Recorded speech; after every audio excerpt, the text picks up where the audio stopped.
Right, ladies and gentlemen, welcome to your favorite chess journal YouTube channel.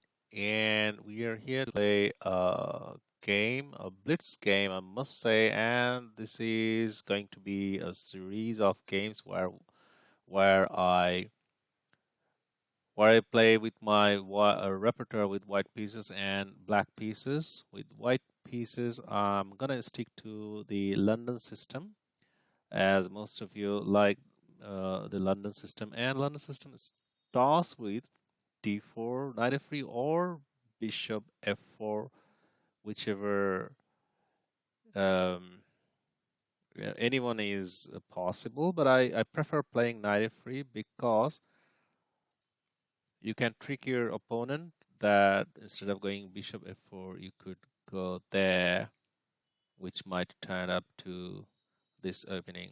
The Okay, I'm just thinking as well. So they have played the anti-London system, I guess.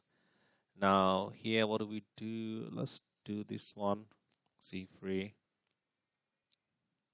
So uh, the opponent knows the fury. Let's finish creating this pawn chain on pawn pyramid, whatever it is. Here against bishop d6, we could take, although the fury says to go back. Let's stick to the fury and let's capture this one if it happens. Okay, so they have decided to take our d pawn. Now how do we recapture? We can take like this or like this. We got a decision to make. I love to keep this one open, so let's capture like this.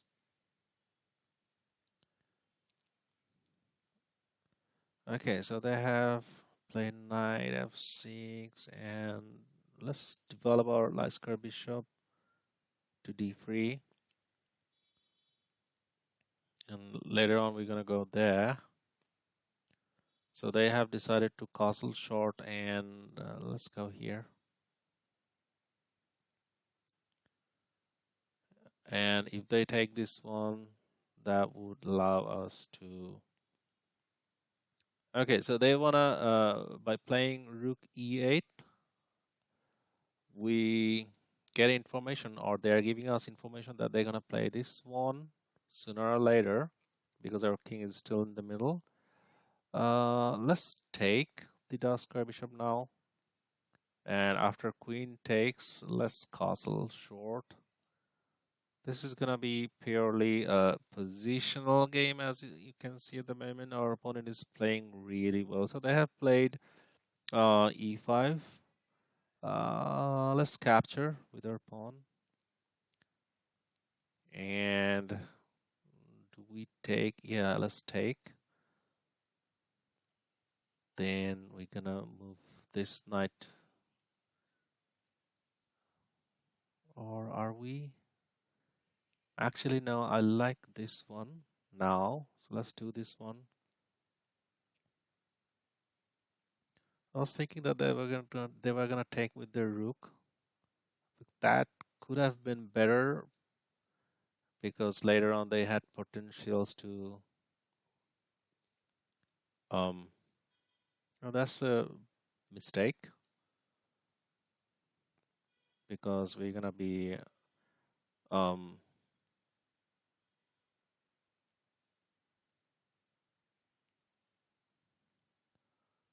up in exchange.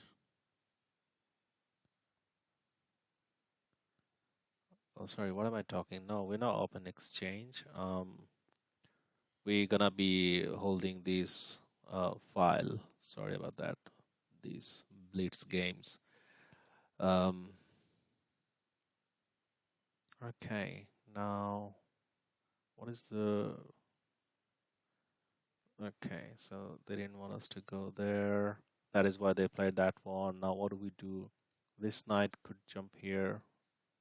Got it by this. Let's play h3. Position is still equal.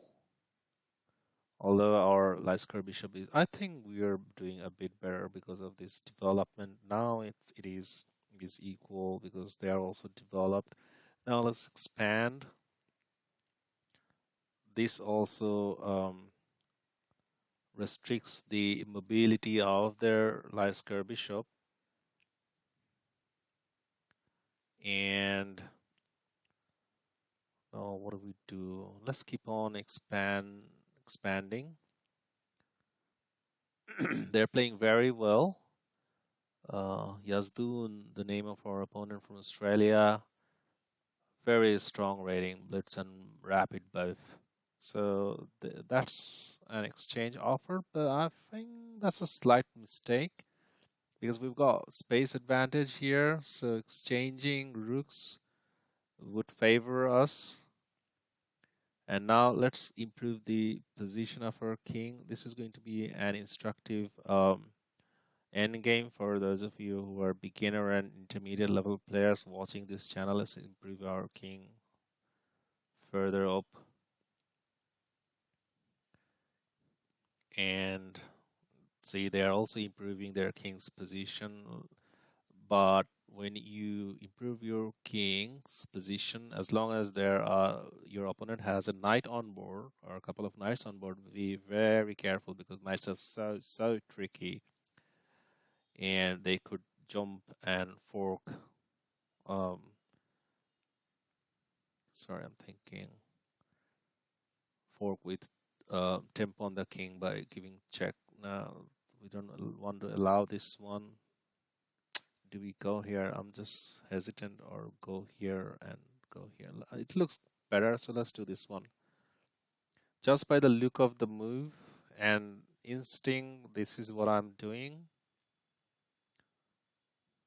Due to this amount of time pressure, I don't have time to calculate 2-3 lines deep. And this is the reason why I'm only calculating one move deep, which is why blitz is not good for your chess health. I think that's a mistake, I guess. Let's go here. But blitz is actually, we play for fun. And although masters, they can, even in this kind of time situation, they can calculate 3, 4, 5 lines deep. But I'm not a master. This channel is mainly for beginner and intermediate level players, and we can dive in. So for beginner and intermediate level players, I recommend calculate one move deep, but make sure that one move calculation is correct. If you can do that, it's likely that your rating will go up.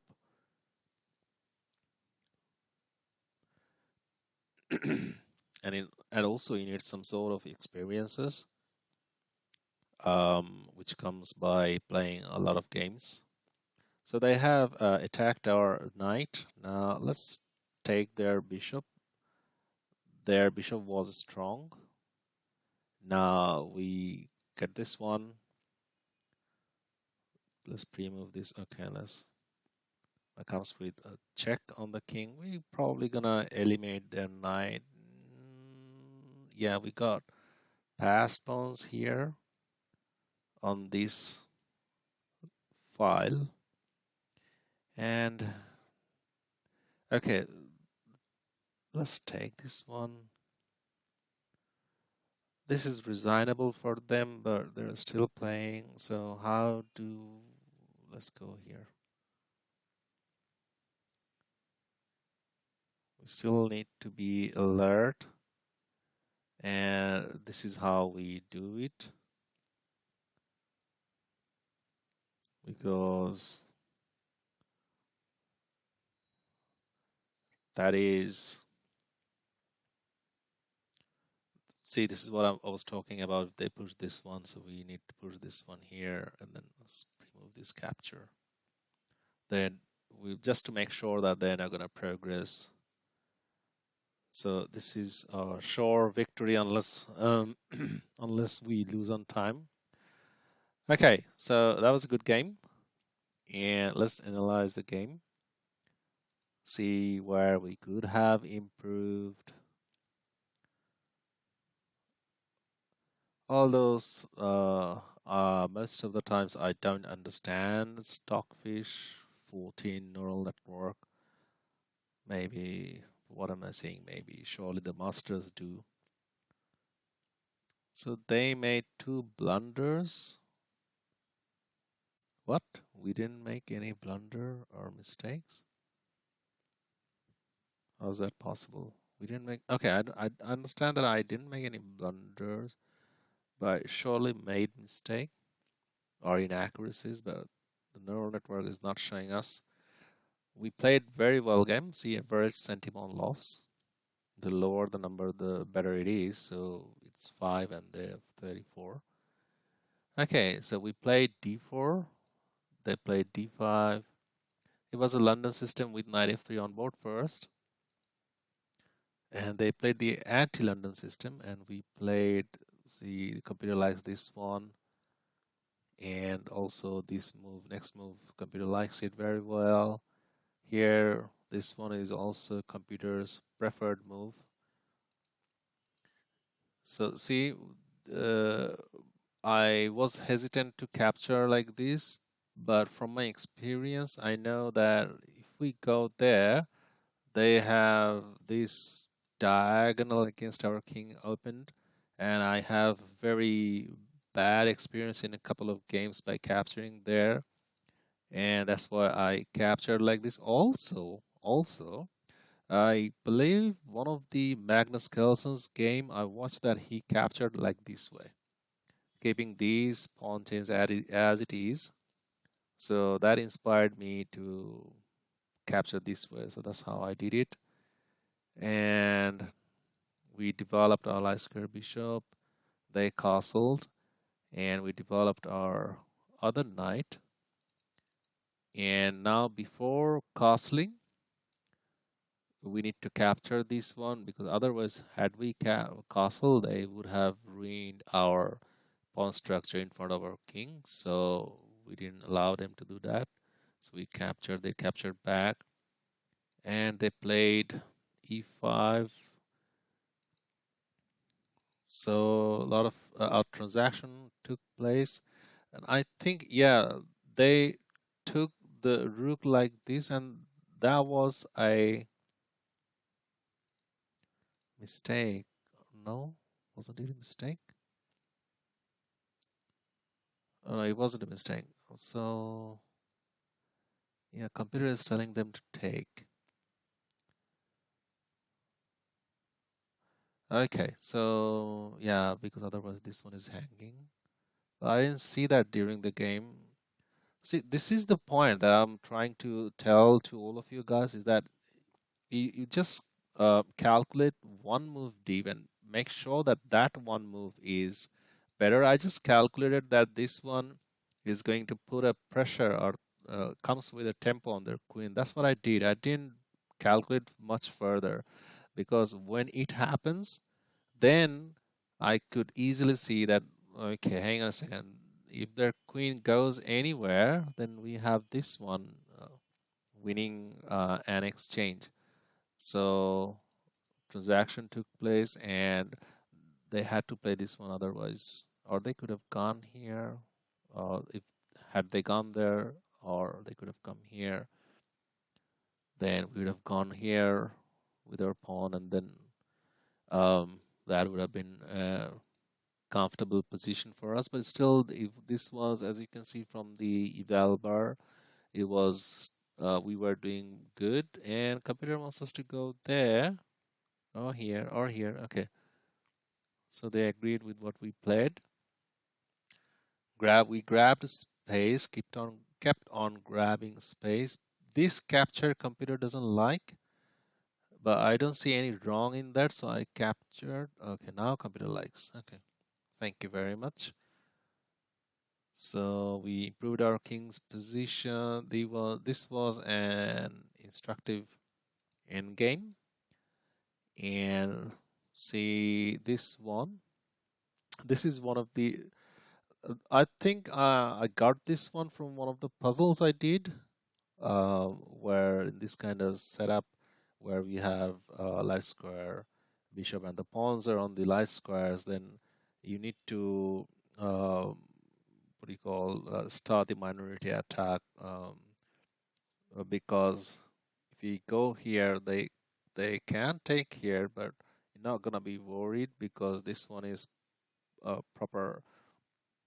Um, we can stop it just in time because we have a pawn here, um, on b2 square, and we can go here and attack this guy. Also, this one is loose. So, and also take a look at the eval bar. So we can grab their knight. I think this moment in time, that as you can see, that one was a blunder. They should have come here, and then we could have won a pawn like this. Okay, so this happened, and we got rid of their last minor piece, and we are clearly winning from this point in time. So from this point of time, we don't need to further analyze. But yeah, one thing, make sure to uh, do this one, the one I did, or you could do the one that computer is telling, just to make ensure that none of their pawns uh, becomes a passer, because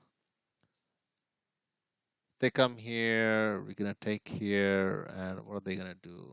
Takes, takes, takes, or or if they play here, then we take here, takes. Their king needs to come and go like this. It's a long way to get our pawn, even if they get our h4 pawn, and we're gonna be ahead. So that's all. Thanks for tuning in. Please make sure to subscribe this channel and keeping me motivated.